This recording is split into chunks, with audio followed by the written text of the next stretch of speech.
Of people are still without running water and power this morning in western North Carolina, with several mountain communities effectively cut off from the rest of the world. One of the areas hit hardest by Helene was Asheville. Meteorologist Tavian Whitehurst joins us live from western North Carolina. Tavian, that part of the state typically just doesn't see severe weather events like Helene.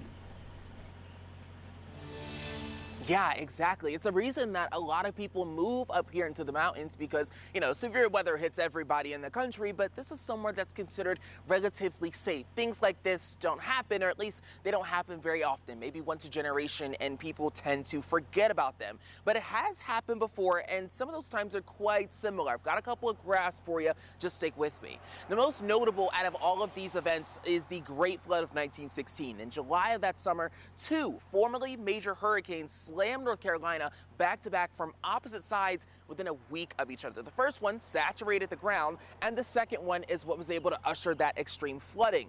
In 2004, so now kind of getting back in people's memories, we had tropical storms Francis and Ivan, which did the exact same thing. They both hit and made that impact within a week of each other. Both had weakened to tropical depressions, but that's still holding a lot of moisture, each of them dropping around 10 inches of rain. Most recently, in 2021, we have Tropical Storm Fred. That came behind, again, another rain system and oversaturated the ground with another 10 or so inches of rain.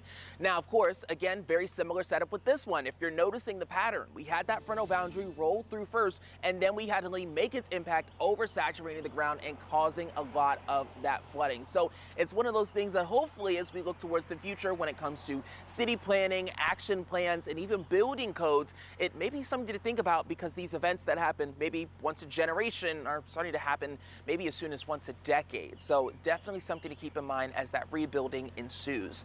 I'll send it back to you ladies in the studio. Yeah, something we're going to be forced to pay attention to in the future. Absolutely. I mean, the road to recovery will be a long one. We know that. Thank you, Tavian.